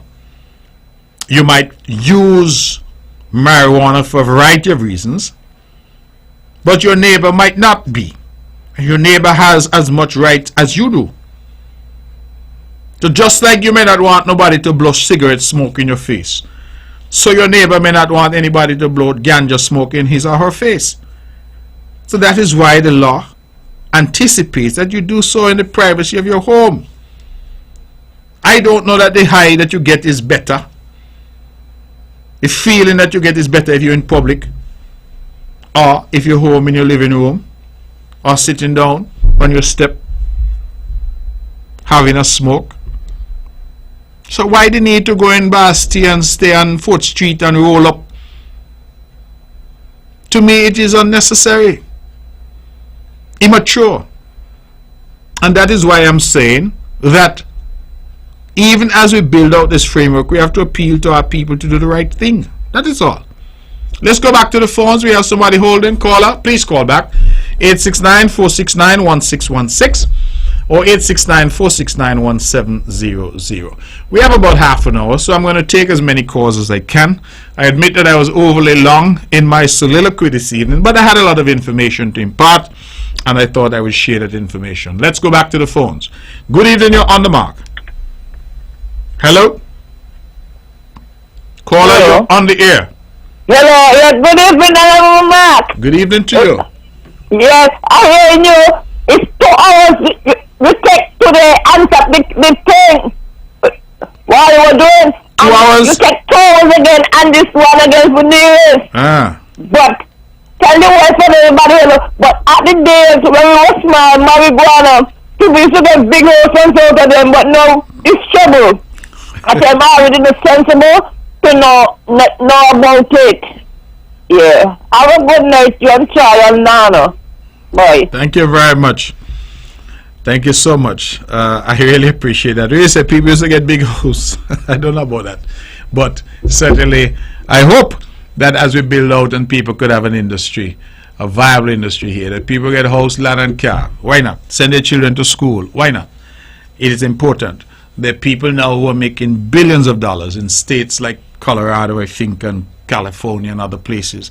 Why shouldn't we be able to cash in on something that is there?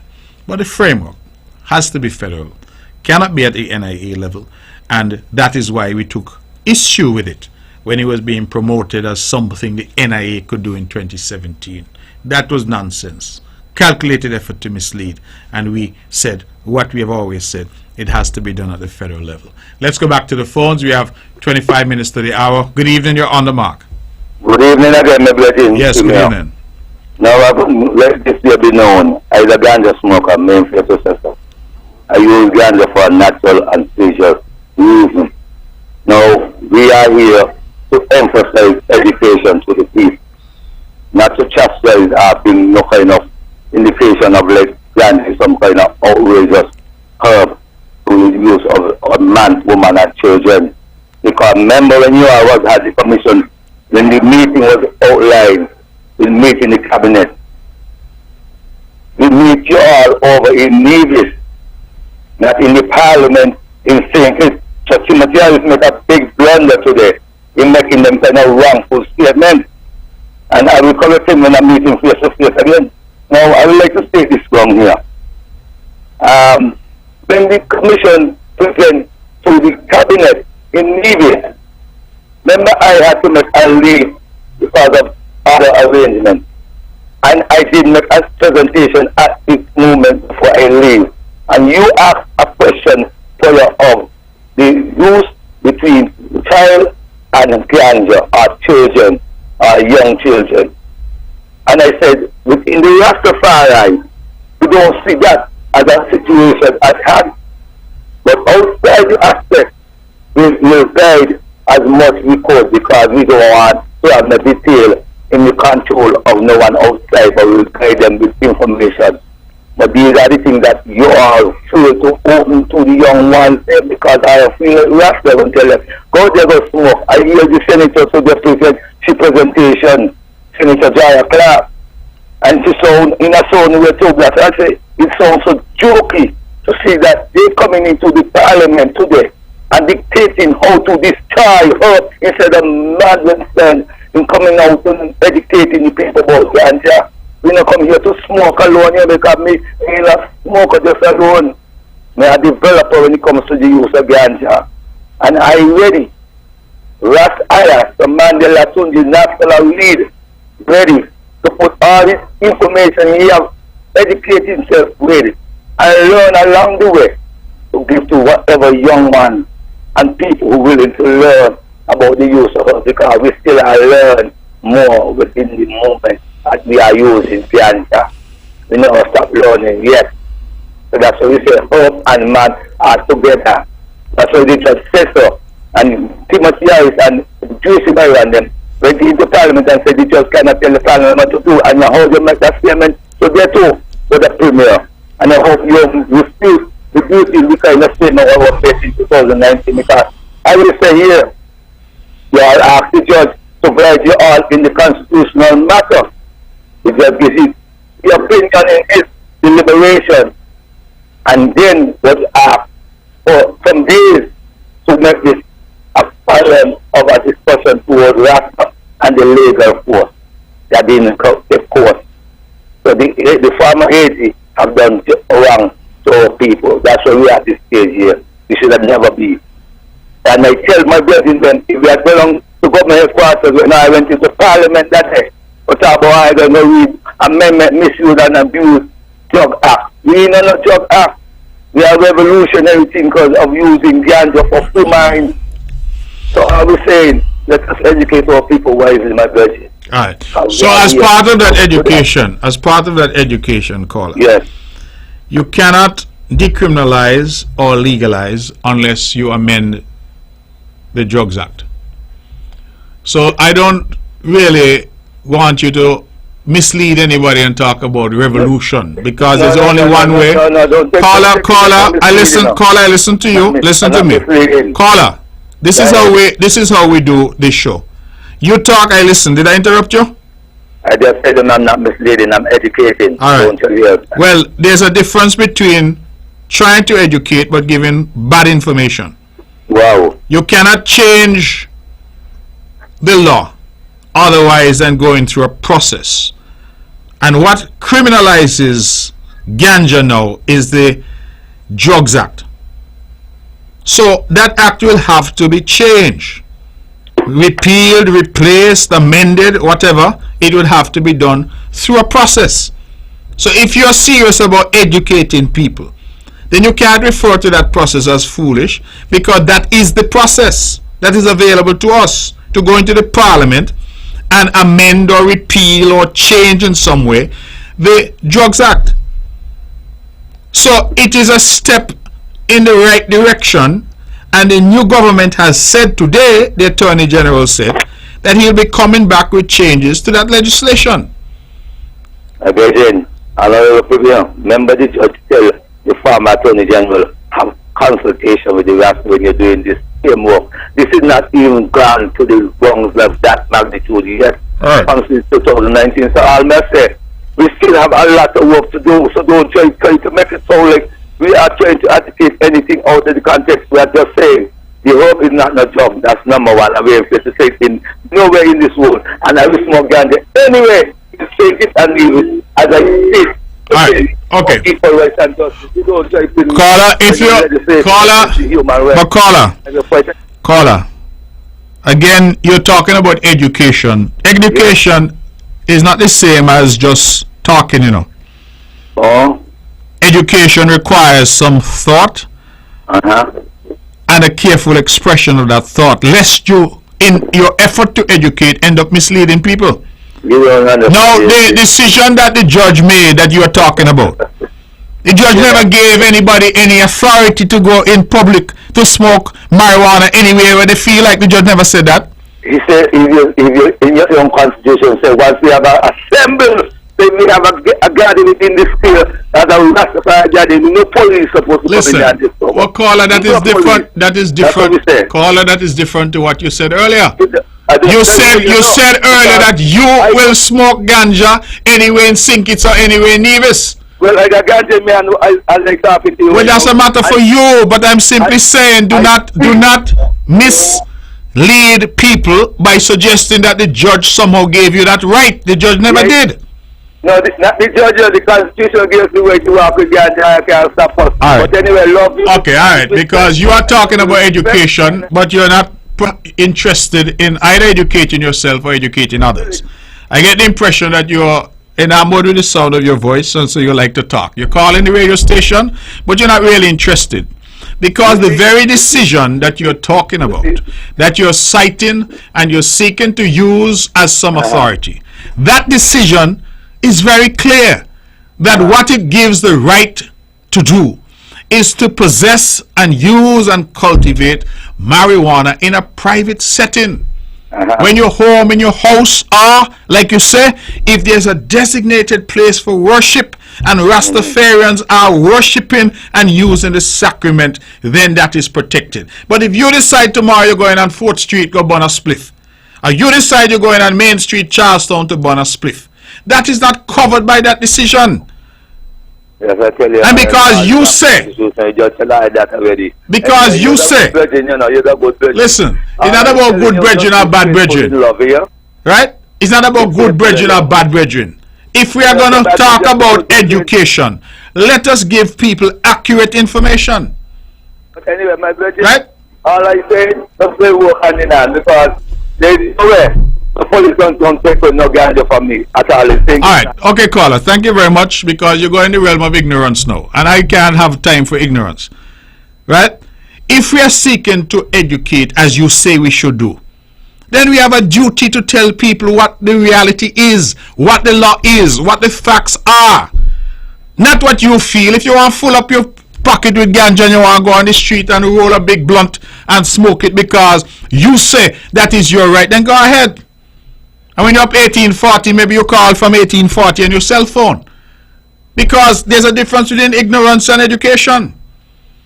We are trying to say the very case that you're relying on does not give you that right.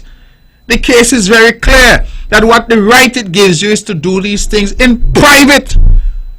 Church Street and Main Street is not private. And that's what I'm saying and appealing to.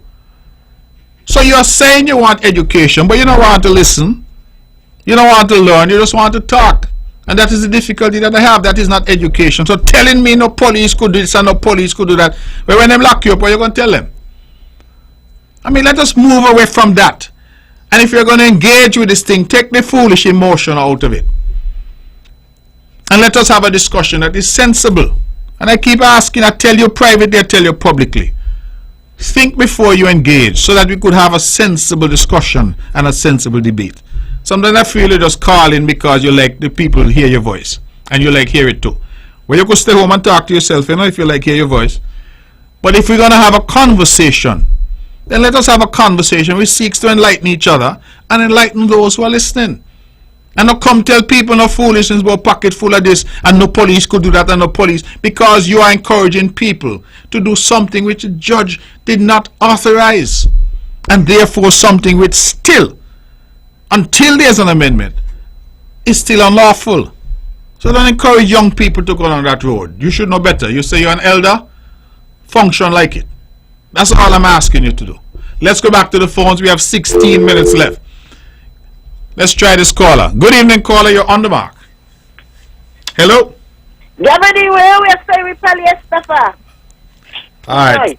Thank you for that. This is neither gabardine nor polyester. We're trying to have a serious conversation because the education is important. Let's try again. Good evening. You're on the mark. Hello? Good night.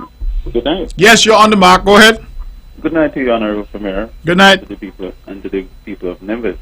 I want to extend a happy belated Independence Day to the people of Grenada. And I know there are some nationals living here in St. Kitts and in Nevis that are from Grenada. So I want to extend a happy belated independence to the people of Grenada.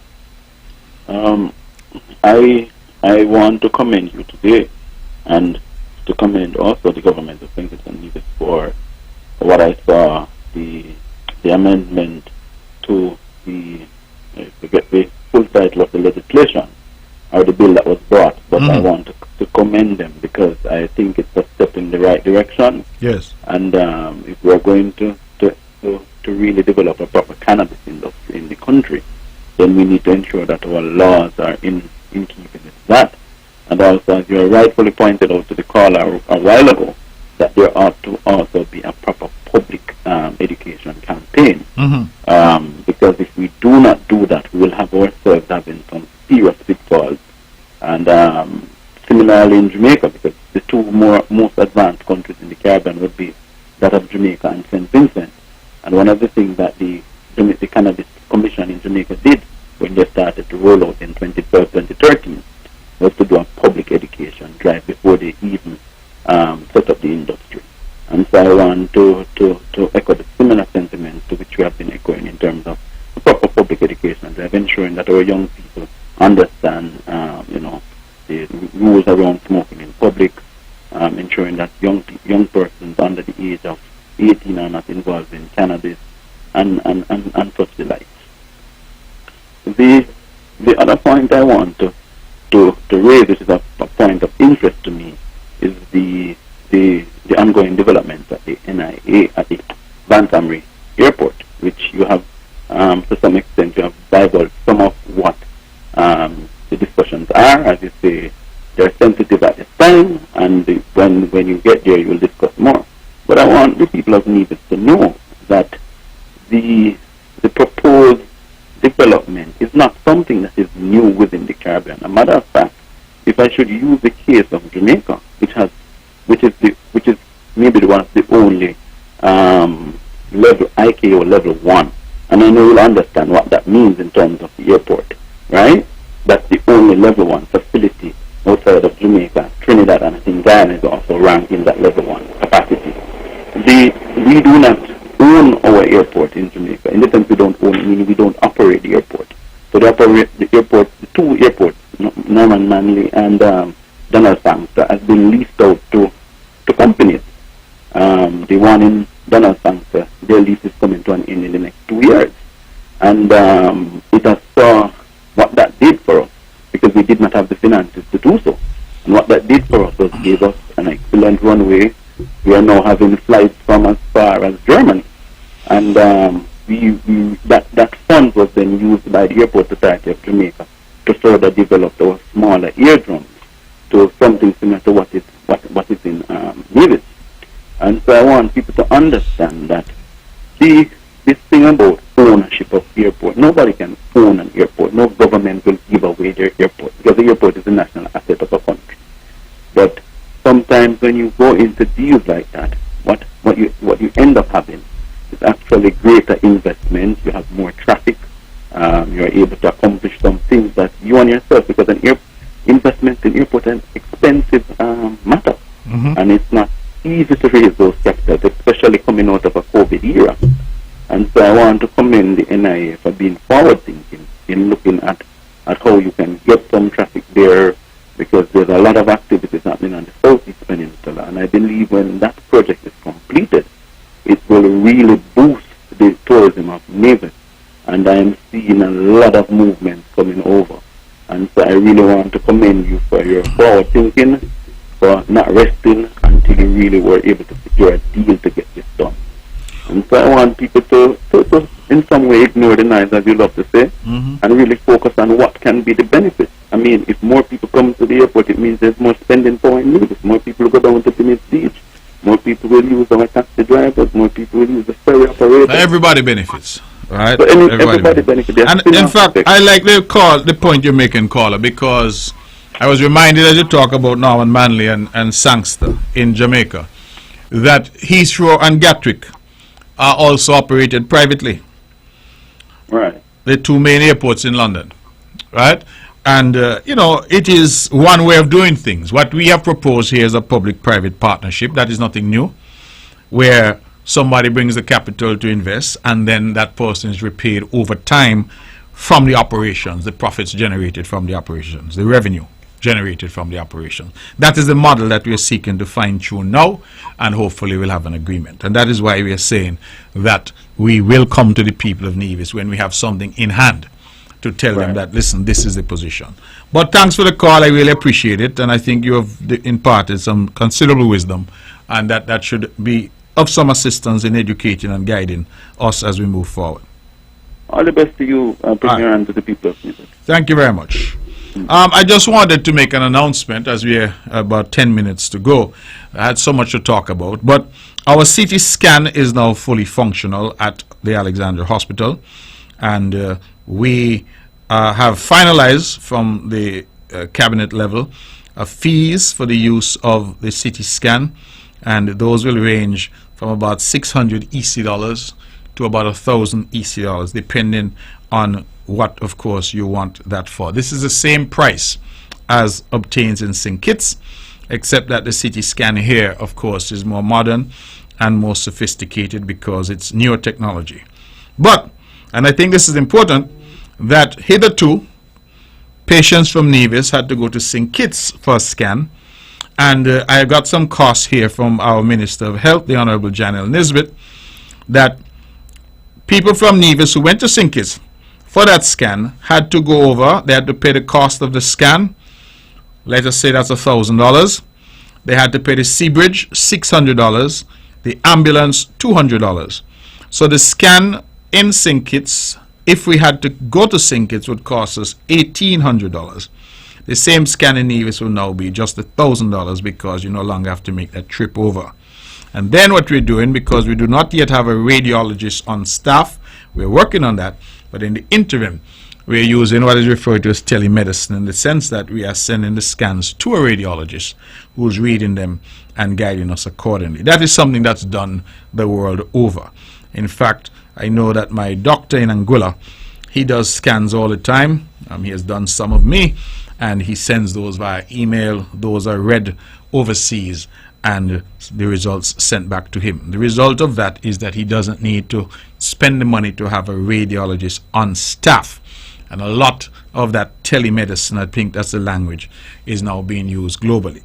So we are seeking to attract a radiologist. We have at least 2 young people who we expect to be trained in that area very shortly. But in the interim, we're trying to attract someone. But while we wait for that person to be positioned, we are sending our scans. And the question is whether we prefer to send a scan via email for it to be read, or we say to our people, you must spend an additional $800 to go to St. Kitts to get a scan done in the circumstances. And so that is what we're doing. So I wanted to thank the Minister for this information. I think that's important, that here in Nevis now is $600 to $800. The $600 to $1,000, the same price range in St. Kitts, except that you no longer have to pay the sea bridge, you no longer have to pay the ambulance to go over, and so you are far better off. So by that move, we have almost halved the cost to the people of Nevis. We have 6 minutes left. Let's go back to the phones. While I'm waiting for that call, somebody to call back, I have birthday greetings for Tracy. Tracy, if you're in Canada and listening, I'm told Friday is your birthday. You'll finally be 25, I'm told, and Bernie and the whole family want to say happy birthday to you.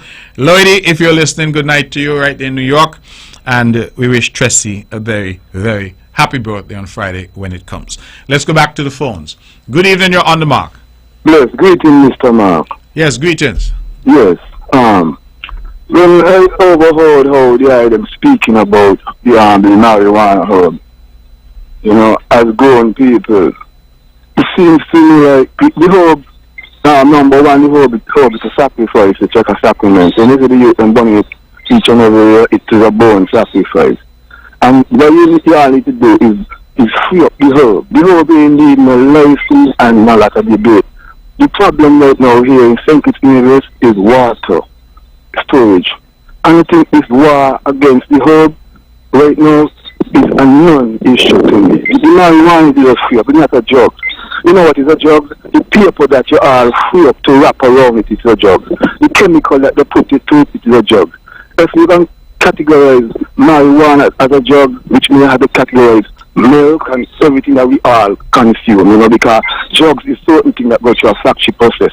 Herb don't go through no factory process whatsoever. And to me, the kind of debate that you are grown people keeping up about the herb, it seems like they all envy the marijuana users, you know what I mean? Because people using herb for all like 50, 60 years and nothing wrong with them. And to me, this latter herb talk, and keeping that real talk mean no sense to me. Let me ask you something, caller. You say some people use herb for 50, 60 years and nothing happened to them, right? Yes. I agree with you, because I know people who fall into that category, who use it for a long time. But do you also agree that some people use it and they can't handle it? Yes, I agree with that same way too. Okay. You know, but to me, the fight that we're keeping up ourselves, because you see the marijuana industry, the sugar cane used to be like 9 months. The marijuana, if you get to the root and get the right attitude towards it, right, we can make plenty and we erase all the killings and, you know, all the envy, because we get enough to feed everybody in St. Kitts. We just bring the factories and, you know, we go collectively towards this produce here, because to me, the two how we speaking about it like small talk, you know what I mean? In the bigger utterances, you know what I mean? You understand that? Mr. Low, respect, man. Blessing. Well, thanks for that. I mean, that is one view. And I feel that this is why we have the important discussion that is ongoing. Let me, because I'm getting messages from around the world, let me wish my brother Burl Jones happy birthday. It's coming up on Sunday. Burl and I went to school together. We played cricket together. Burl, I know you're listening. I don't even know if you remember. You were the big batsman from Cotton Ground. I was a little leg spin bowler from Brownhill. And Willett used to have us in the park there playing under 13. He was the coach, and we were there at the Villa grounds. In those days, Stuart Williams was the top batsman in Nevis. You had Carl Tuckett was the top fast bowler. I was a leg spinner. We had Denzel Webb, better known as Quack, was a left arm leggy. We had, of course, people like Kurt Grant, a great left arm batsman, and Burl Jones was a big bat from Cotton Ground. Well, he's celebrating his birthday, and so I want to wish him a happy birthday on Sunday when it comes. We're all getting a bit older. I had one earlier. Burl, this is your turn. Happy birthday, brother. So, we are having a good discussion. Of course, the cannabis discussion sort of took over once we opened the lines, but it's an important discussion that we must have. Just to remind everyone that on the 20th of this month, God willing, we hope to have the budget. That will be read here. And that will be done at the Nevis Island Assembly Chambers on Monday the 20th February at 10 a.m. And so we look to get into that, and I hope to not be unduly prolix in my presentation so that we can get on with it and have a budget that is read and that is fit for purpose. We also have had really a lot of information imparted this evening. I wanted to share some of what was going on the island of Nevis, and to really get our people to buy in to the developmental agenda that we are pursuing here on this island. I believe a lot has been happening. A lot of really good things have been happening. The purchase of those lands at Wally is a step, for example, in the right direction to empower the government, and by so doing empower the people of Nevis, because at the end of the day we represent you, and we are there to do your work and to ensure that the people of Nevis benefit from all the efforts that the government is seeking to make. So the road construction is going on, not only the Island Main Road. We're finishing now in Butlers, and we start in Bath Village on Monday, the ministers assured me. We have the work at Wally is going on in the reception area.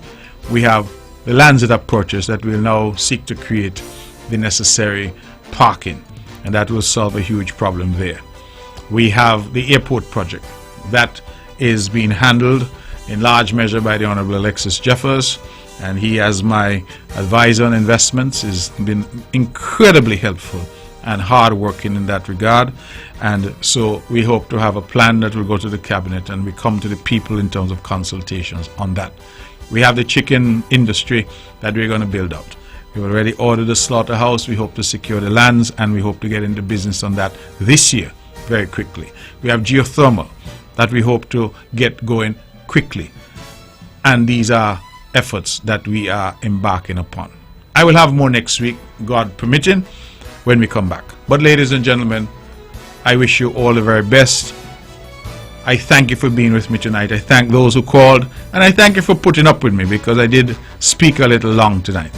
The band has struck up. It means we have to go. This program is rebroadcast tomorrow at 1 p.m. right here on Vaughan Radio. That's our show. Good night, and God bless you.